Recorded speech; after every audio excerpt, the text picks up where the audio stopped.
From trains going off the rails to buses crashing on the road.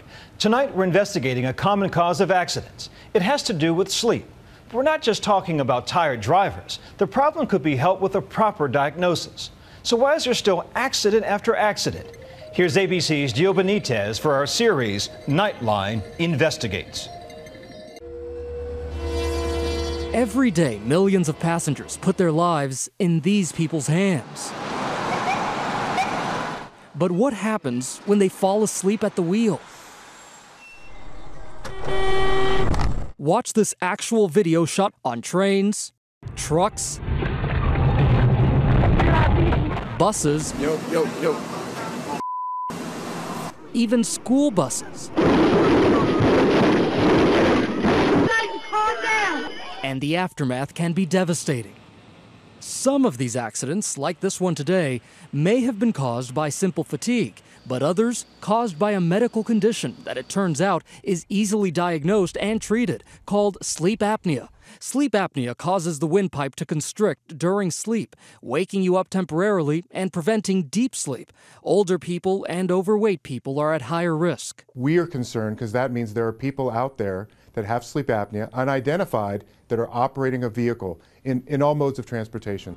Mark Rosekind from the National Transportation Safety Board says this is a national problem. We have accidents in rail, commercial trucking, commercial aviation, marine, pretty much every mode of transportation. One of the worst train accidents in the U.S. happened last year in New York on Metro North. 4 died, 63 were injured, among them former New York cop Eddie Russell. The glass windows in front of me was breaking, and I'm still like saying, oh, this is not happening. This is how I'm gonna die. This is how I'm gonna go, huh?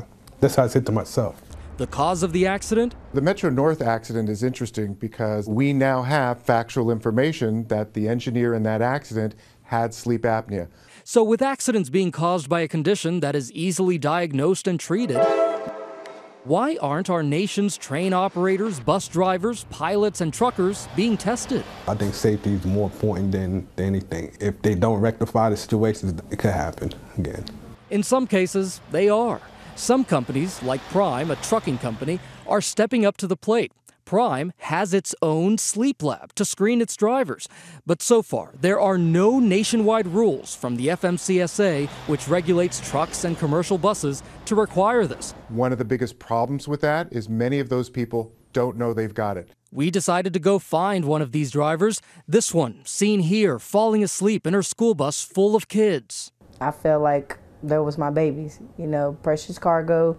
I know I was responsible for getting them to and from school. Daisha Clay says she doesn't remember what happened that day. No, I don't recall falling asleep. Ever? Never. Clay was fired immediately when this video became public, but she was never tested for sleep apnea before the accident or after. So we brought her to Carolina's healthcare system in Charlotte, North Carolina for a test. Very nice to meet you. Nice meeting you. If I do have it, I will be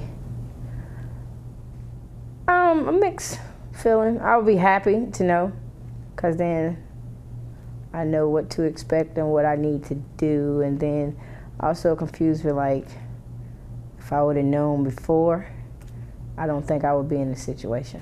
This is going to pick up snoring on the computer. It's an overnight test, and all night she sleeps. She is being monitored. Morning, how are you? She gets her diagnosis the next day from Dr. Jaspal Singh. Essentially, you stop breathing roughly 7 times an hour.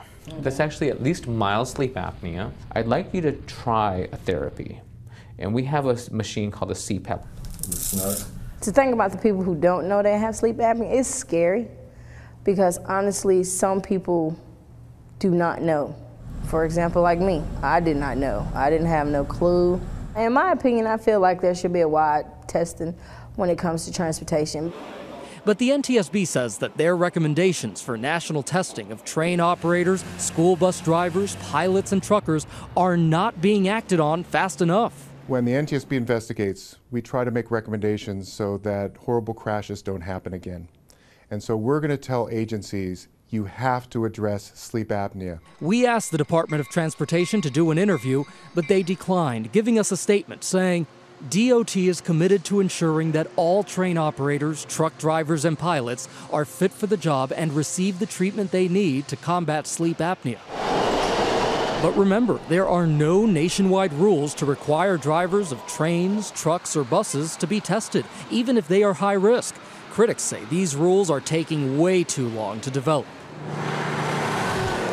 Okay, the DOT's not talking, but what about the executive vice president of the trade association representing owner-operator independent drivers? Surely he would want this testing, right?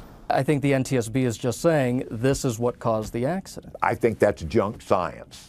Todd Spencer says he's not convinced sleep apnea is a real cause of accidents. Generally, when somebody's saying that, we're killing people, they have an economic interest in pursuing this. Either they make money from treatment, they make money from diagnosis, they make money maybe through lawsuits. The NTSB tells us it's one of the biggest problems is that these people don't know they have it.